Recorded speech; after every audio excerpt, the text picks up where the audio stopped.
Buenas tardes, profesor, compañeros. En esta oportunidad a mi grupo les ha tocado hablarles sobre valoración basada en el uso de múltiplos.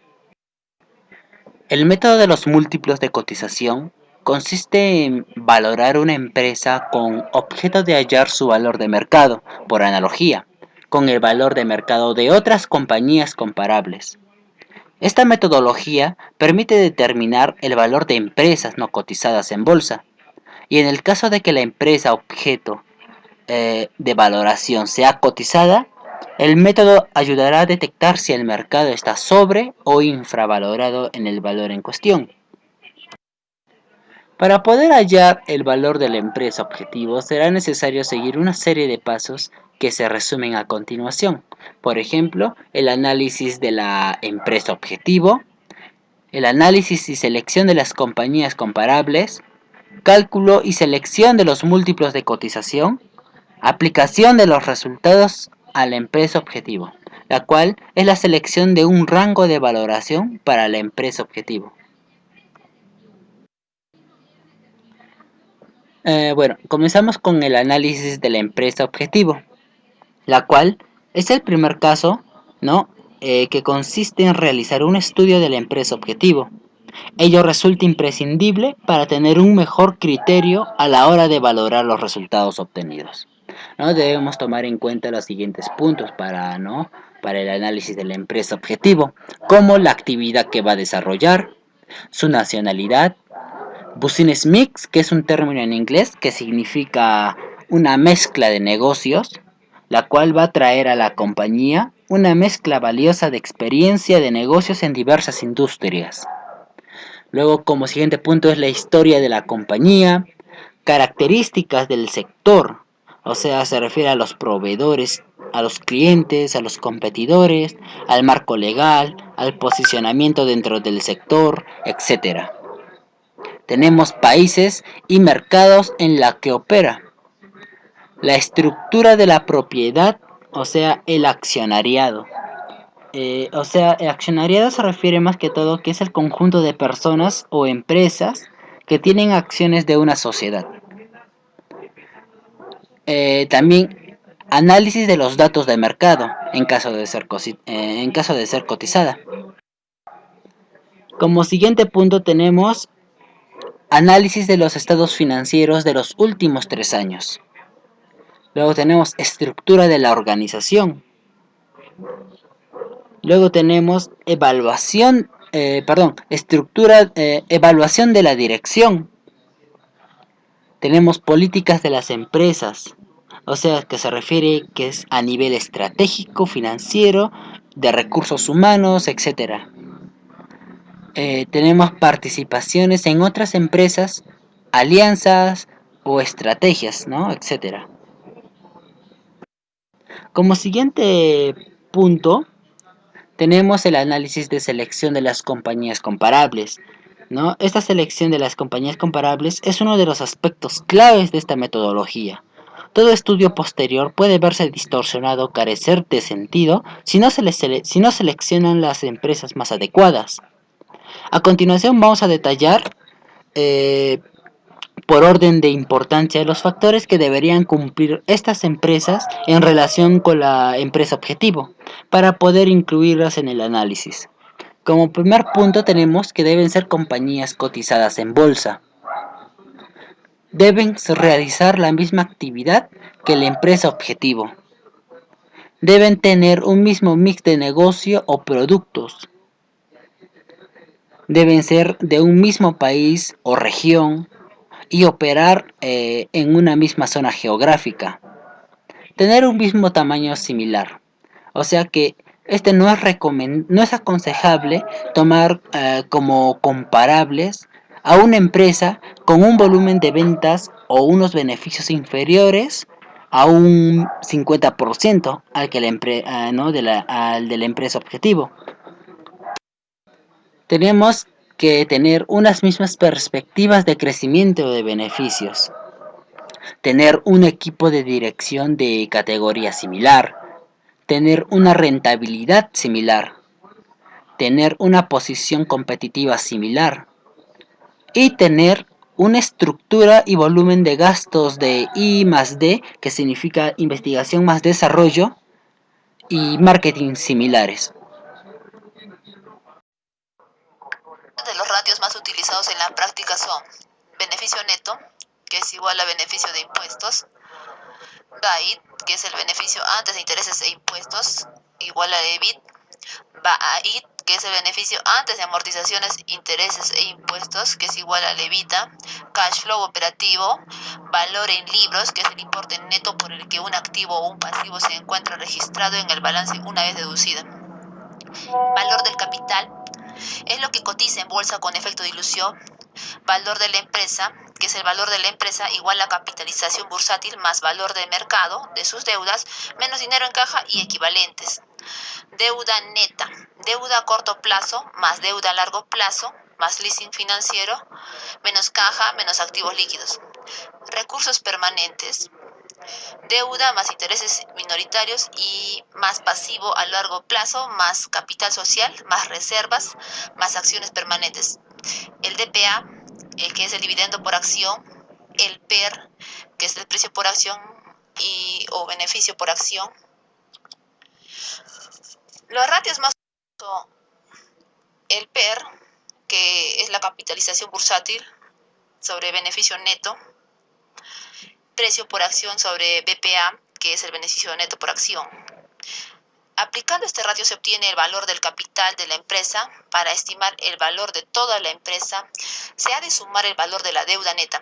Así, por ejemplo, si la empresa objetivo tiene menos deuda que sus comparables, se obtendrá un menor valor del capital, por lo que se podría considerar añadir una prima al valor obtenido a través del PER, que se justifica porque la empresa objetivo tiene un menor riesgo, una menor tasa de descuento y por consiguiente un mayor valor. Como ventaja indiscutible, comentar que existe gran facilidad a la hora de obtener estimaciones de PER futuros, dado que el BPA es una de las proyecciones más comúnmente estudiadas por los analistas financieros. Valor de la empresa y el BAIT, siendo el valor de la empresa sobre el BAIT como un todo, valor del BAIT. Los resultados obtenidos de este ratio se consideran buenos para aplicar a empresas cíclicas. Para obtener el precio del equity, al resultado obtenido se le deberá restar el resto de compensaciones del valor de la empresa. Valor de la empresa y cash flow operativo. Frecuentemente usado para evitar las diferencias en políticas contables que afectan o afectaban a los múltiplos anteriores. No es adecuado en empresa de alto crecimiento, ya que puede ser muy pequeño o incluso muy negativo. Valor de la empresa y venta. Útil para empresas con márgenes similares. Precio y valor en libros. Ratio muy utilizado para analizar empresas muy intensivas en el capital. Aplicación de los a la empresa objetivo. El rango de múltiplos obtenido debe aplicarse a datos históricos, que es la obtención previamente de la información disponible acerca de ella, el sector en el que se mueve, sus fortalezas, sus debilidades, planes a futuro, etc. Y debemos tomar en cuenta los datos históricos más recientes. Datos futuros de la empresa. Se le suele dar un mayor peso a los datos futuros, pues las empresas son valoradas por el mercado basándose en sus resultados futuros. Los datos históricos son relevantes por el hecho de que pueden constituir una guía para el futuro. Selección de una valoración. Debemos seguir los siguientes pasos. Primeramente, realizar un gráfico con todos los valores, luego centrarnos en el múltiplo, que es el PER, o el múltiplo del PER, ver los valores generados por otros múltiplos y, por consiguiente, acotar los valores obtenidos dentro de un único rango de valores.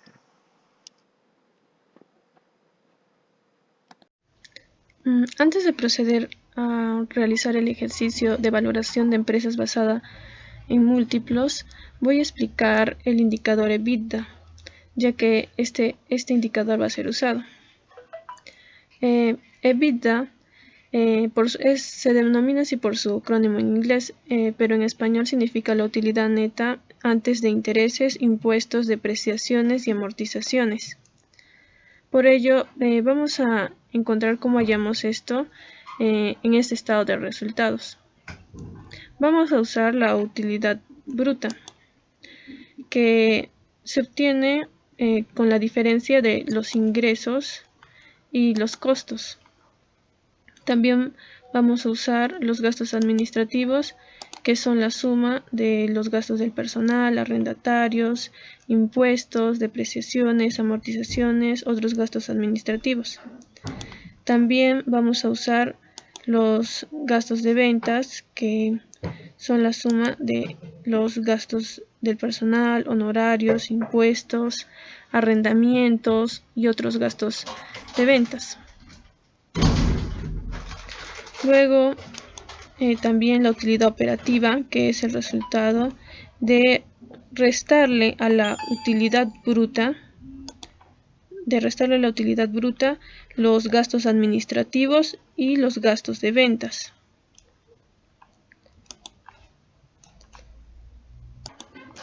También tenemos los gastos no operativos, que es la suma de los gastos financieros y otros gastos no operativos. Y tenemos también la utilidad antes de impuestos, que es la diferencia de la utilidad operativa menos los gastos no operativos. Y también tenemos por último la utilidad neta, que la obtenemos restándole a la utilidad antes de impuestos los impuestos. Ahora, para hallar el EBITDA, primero vamos a extraer la utilidad neta, que ya la hemos puesto aquí.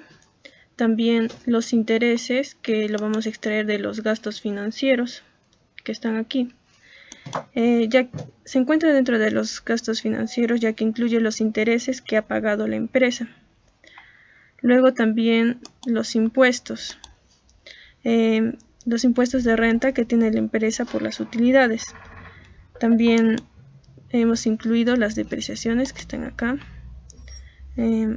que es la pérdida de valor de los activos fijos o no corrientes de la empresa. Estos pueden estar tanto en los gastos administrativos como en los gastos de ventas. En nuestro caso, solamente lo tenemos dentro de los gastos administrativos. Y también vamos a seleccionar las amortizaciones que están aquí en los gastos administrativos, y que es el proceso mediante el cual se extingue gradualmente una deuda por medio de pagos periódicos. Aquí están nuestras amortizaciones. Y sumando todo esto, vamos a obtener nuestra utilidad neta antes de intereses, impuestos, depreciaciones y amortizaciones. Ahora, de paso voy a explicar también que otro indicador, el EBIT, que si nos damos cuenta es lo mismo que el EBITDA, sin embargo no tiene la D y la, es decir, que no tiene las depreciaciones y amortizaciones. Y sumando pues también la utilidad neta, los intereses e impuestos, vamos a obtener el EBITDA. Ahora iniciaré explicando el ejemplo de valorización de empresas basada en múltiplos. En este caso el ejercicio ya nos daba los datos que vamos a utilizar, como son las ventas, el EBITDA, el beneficio neto. Y bueno, por eso también el EBITDA les explicaba en el ejercicio anterior. Bueno, estos datos están valorizados en millones. A efectos de calcular su valor por múltiplo, se ha seleccionado las empresas gamma, delta y kappa. Como les habían explicado anteriormente, estas empresas tienen que cumplir con ciertos requisitos para poder ser comparados con nuestra empresa, que en este caso es la empresa ZYW, como que tienen que estar en el mismo área geográfica, tiene que estar cotizada, entre otros requisitos. Bueno, para proceder a hallar este método, hemos seleccionado 3 ratios: el PER, el precio entre ventas y el precio entre EBITDA. Hemos escogido el ratio PER porque calcula el precio de sus acciones en el mercado según la bolsa de valores, y este se va a calcular dividiendo el valor del mercado de las acciones entre el beneficio neto. Como vemos en la empresa Gamma, hemos dividido, aquí está el valor de mercado de las acciones entre el beneficio neto. Ahora también hemos elegido el ratio de precio entre ventas. Se calcula el precio de la acción como un múltiplo de las ventas anuales. Y este se calcula pues dividiendo el valor de mercado de las acciones entre las ventas que están aquí.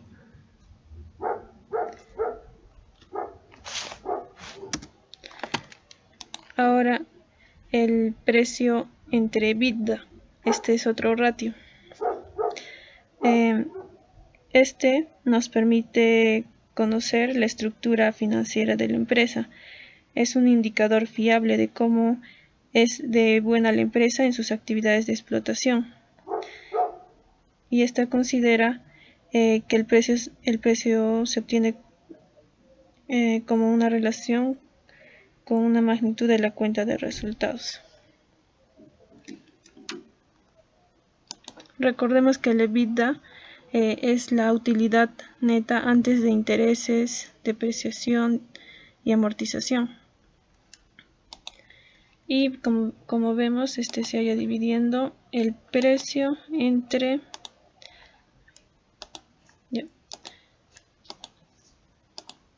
el EBITDA, que está aquí, de la empresa Gamma. Y de igual manera hemos hecho con las otras empresas. Ahora, bueno, esto es hecho para establecer un rango de valoración. Y bueno, vamos a seleccionar dentro del ratio PER cuál es el mínimo y cuál es el máximo. En este caso vemos que la empresa Delta tiene el mínimo con 7.54 y la empresa Gamma tiene el máximo con 8.62. Igualmente en el precio entre ventas, Delta tiene el mínimo y Kappa tiene el máximo, igual con el ratio de precio entre EBITDA. Delta tiene el mínimo y Kappa tiene el máximo. Y ahora vamos a aplicar los máximos y mínimos de cada múltiplo de la empresa ZYW. Vamos a aplicar los máximos y mínimos de cada múltiplo de la empresa ZYW. Primero hemos pasado los datos como se habrán dado cuenta.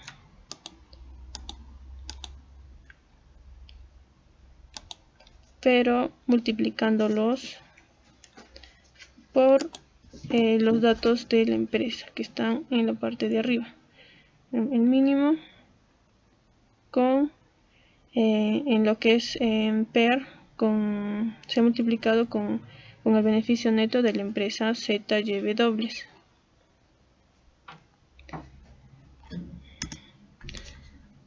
En el caso del precio de ventas, de igual manera, se ha calculado en lo que es mínimo, se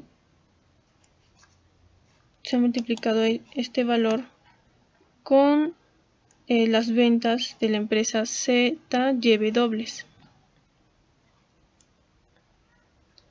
Y de igual manera con el precio entre EBITDA, con este ratio, se multiplica el valor del mínimo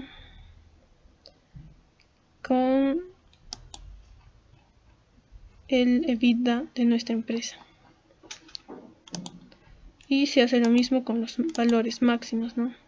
Que en este caso el máximo lo tiene Gamma en PER, y igual se multiplica con el beneficio neto,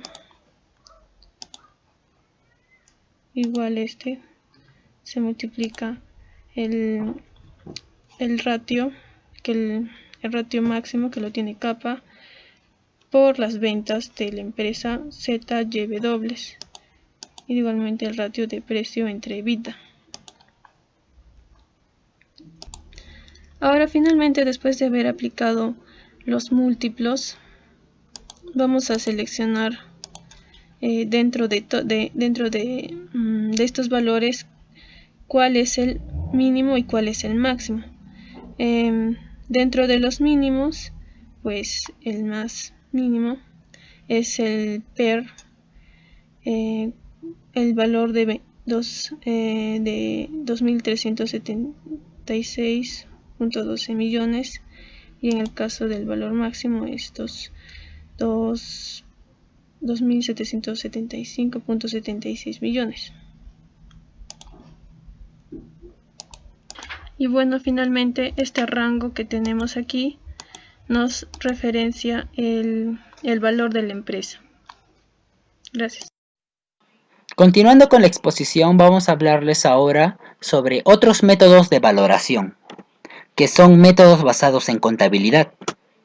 Como primer método tenemos el valor nominal, que es el valor que se le asigna a un bien o a un título que es proporcionado por un emisor. Es decir, que este debe estar expuesto de manera explícita en el texto del propio título. Por tanto, puede decirse que el valor nominal es una cantidad en dinero que el propietario atribuye al título o valor que representa la suma que recibió a cambio del mismo. Considera únicamente el valor nominal de las acciones y no se considera por tanto las reservas. Como siguiente método tenemos el valor contable. El valor contable de una empresa es el valor del patrimonio neto que se refleja en el balance, en el capital y en las reservas. Esta cantidad es también la diferencia entre activos y pasivos totales, es decir, el superávit de bienes y derechos totales de la compañía frente a sus deudas totales con terceros. El superávit, para recalcar, es cuando los ingresos superan a los gastos. Continuando, en resumen, este método, a pesar de que no es determinante a la hora de cerrar un precio, es muy frecuente que los analistas lo calculen para así no perder de vista lo que en negociación podríamos llamar un espacio suelo, o un precio suelo, perdón. Es decir, que el vendedor en ningún caso podrá vender la empresa por debajo del valor del libro. Su fórmula es valor contable va a ser igual al activo total menos el pasivo exigible. Como siguiente método tenemos el valor contable ajustado. Este método busca superar las deficiencias que aparecen cuando se aplican criterios puramente contables en la valoración.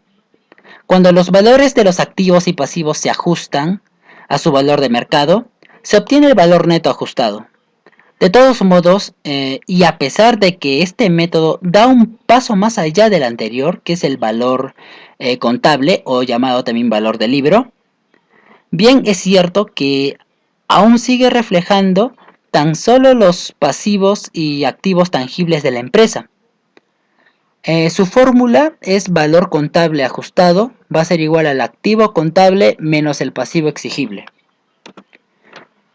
El siguiente método, que es el valor de reposición, la cual se tomaría como valor de la empresa lo que costaría reponer los activos, suprimir las depreciaciones y obsolencias técnicas y económicas, y resta el pasivo exigible. En este caso, se considera como valor de la empresa lo que costaría poner en funcionamiento una empresa de similares características a la que se está valorando en condiciones de poder competir eficientemente.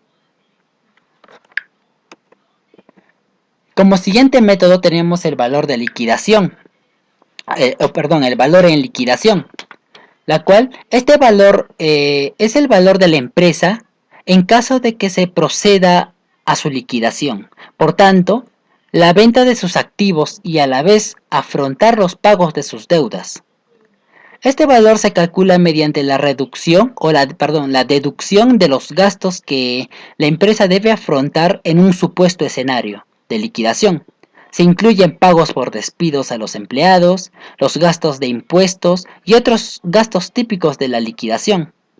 Obviamente, la utilidad de este método es tan solo para obtener el riesgo que se puede asumir un comprador en un hipotético caso de tener que llevar a la liquidación la empresa en el momento de su compra. Algo inusual, pero posible. En efecto, conviene también llevar a cabo este método de valoración para así obtener un valor de saldo de la empresa, la cual tenemos aquí su fórmula, la cual es valor en liquidación, va a ser igual al activo contable ajustado menos total de gastos de liquidación. Como último método, que es el valor sustancial, este más que todo se representa la inversión que debe hacerse para formar una sociedad con condiciones idénticas a las de la empresa objeto de valoración. También se puede definir como el valor de reposición de los activos, suponiendo que la empresa sigue funcionando, en vez de su valor de liquidación. Normalmente, el valor sustancial no incluye aquellos activos que no se utilizan para las operaciones de una empresa, la tierra no utilizada o las participaciones en otras empresas, etc. En el valor sustancial existen tres tipos de valor sustancial. El primer tipo, que es el valor sustancial bruto, tenemos el valor sustancial neto y la reducción del valor sustancial bruto. Para este caso vamos a hacer un pequeño ejercicio, ¿no?, de la empresa Los Palitos, donde para poder hallar el valor sustancial debemos conocer el balance general ajustado, donde tenemos un activo y un pasivo. En el activo tenemos que tesorería es de 5 millones, deudores es de 8 millones, inventarios es de 52 millones, activos fijos es de 150 millones, teniendo un total de activos de 215 millones. En pasivos tenemos proveedores de 40 millones, deuda bancaria que es de 10 millones y la deuda a largo plazo que es de 30 millones y capital y reservas que es de 135 millones. Así teniendo un total pasivos de 215 millones. Bueno, tenemos que conocer primeramente, hace rato les he hablado sobre los tres tipos de valor sustancial. Y para poder hallarlos debemos conocer que el valor sustancial bruto va a ser igual al activo operativos totales, es decir, el total de activos. En el caso de valor sustancial neto, va a ser igual al activo de operativos totales, que ya les he mencionado que es el total de activos, menos los pasivos exigibles, que es la suma de los proveedores, que es 40 millones, más la deuda bancaria, que es 10 millones, más la deuda de largo plazo, que es 30 millones. Pasando a la solución, solamente nos quedaría reemplazar. Decimos que el valor sustancial bruto, que ya dijimos que era el total de activos, es de 215 millones. Ahora pasamos al segundo tipo, que es el valor sustancial neto, donde me indica que es la resta entre los activos operativos totales y los pasivos exigibles. Ya dijimos que los activos operativos totales era el total de activos. Entonces vendría a ser 215 menos pasivos exigibles, que era la suma de los proveedores, deuda bancaria, deuda a largo plazo, la cual me sale 80 millones. Así obteniendo un valor sustancial neto de la empresa Los Palitos de 135 millones. Y el tercer tipo, que es el valor sustancial bruto reducido o reducción del valor sustancial bruto, decimos que es el total de activos, o sea, el activo operativo total, que es 215, menos los proveedores, que es 40 millones. Realizando esta esta operación, obtenemos que el valor sustancial bruto reducido es de 175 millones. Ahora continuamos con los métodos basados en los resultados esperados. Tenemos el método clásico. Parte de la base de que el valor de una empresa es igual a la suma de su activo neto más el valor del fondo de comercio. El activo neto se calcula restando del activo contable el pasivo exigible. El valor del fondo de comercio se valora como un múltiplo de los beneficios de la empresa o como un porcentaje de la facturación de la empresa. A veces, en lugar de los beneficios, se utilizan los fondos generados por las operaciones. Aquí tenemos la fórmula donde el activo neto más el producto del número de años a considerar y el beneficio neto de la empresa. Ahora continuamos con el método de capitalización de la renta de goodwill. El valor del negocio es en este caso la suma del valor sustancial más el valor del fondo de comercio, como vemos aquí en la fórmula, y este a su vez se va a hallar, el fondo de comercio se va a hallar con el factor de actualización del número de anualidades por el beneficio neto menos la tasa libre de riesgo por el valor patrimonial y todo por 1, donde el fondo de comercio, como se observa en la expresión 1, se determina. Método directo o anglosajón. Con este enfoque, el valor de la empresa está formado por el valor sustancial más el valor del fondo de comercio. Pero en este caso, el valor del fondo de comercio se establece actualizando a perpetuidad el superbeneficio que obtiene la empresa por el riesgo asumido sobre el beneficio normal que proporciona la misma inversión, pero libre de riesgo, por ejemplo, en bonos de deuda pública. Como vemos en la fórmula, este se va a hallar, primero sumando al valor sustancial la diferencia del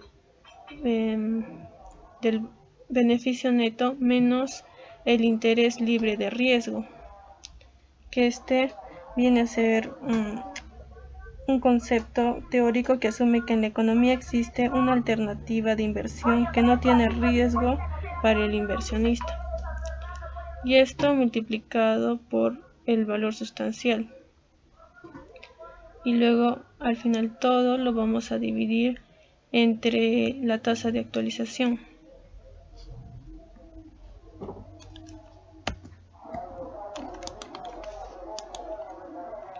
Ahora continuamos con el método indirecto o de los prácticos. Se considera que el valor de la empresa es la media aritmética del valor contable o del valor sustancial, más la capitalización del beneficio neto de la empresa, a un tipo determinado o valor de rendimiento. Suele utilizarse el tipo de interés de los títulos de renta fija a largo plazo.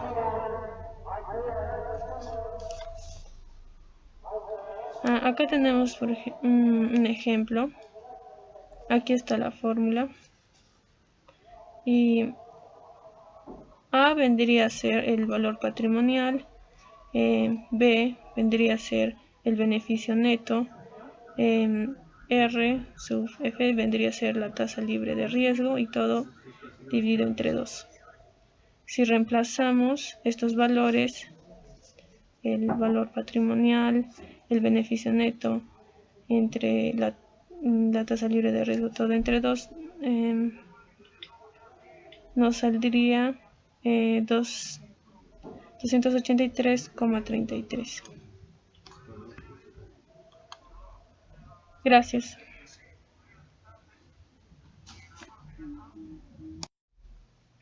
Ahora continuaré con el método clásico.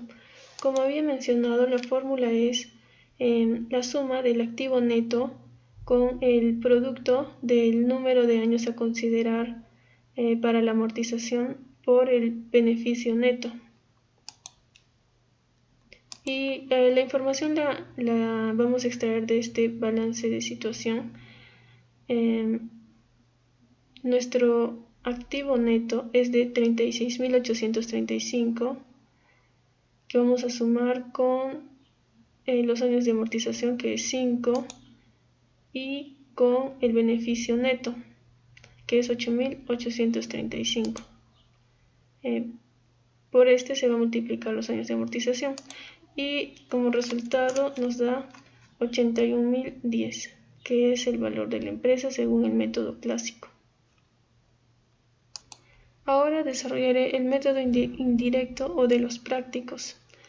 Este, como había mencionado, es igual al activo neto más el beneficio neto entre la tasa libre de riesgo y todo entre 2. Y vamos a encontrar los datos también aquí en nuestro balance. Primero, el activo neto, que es 36.835, más el beneficio neto entre, aquí está, la tasa libre de riesgo, y todo lo hemos dividido entre 2. Y de esa manera nos sale el valor de la empresa 92.042.50.